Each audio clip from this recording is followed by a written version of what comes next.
দেখো বন্ধুরা, বাজারের কি অবস্থা! এত ভিড়, এত ভিড়। একটু বেলপাতা লইলাম, গেন্দা ফুল লইলাম, দেখলাম এখানে দেখো কি পর্যন্ত ফুল, কিন্তু আমি কিছু আনছি না।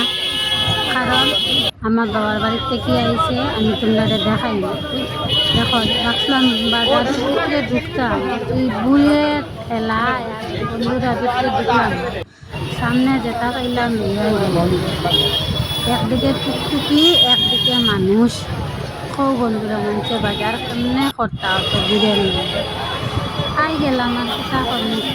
সামনে দেখলাম কেন খোলা, এক ঠান্ডা লইলাম খোলা, আর ফল একটু লইলাম। লইয়া ভাবলাম এখন আর বাড়ি যাই গিয়া। আই গেলাম গিয়া গড়, দেখো ফুল ফাটাইছে আমার বাইর বউয়ে পুষ্কনির। ফুল টেন রেডি করে নিলাম। টাটা, বাই বাই বন্ধুরা, সুখী থাকো, ভালো থাকো।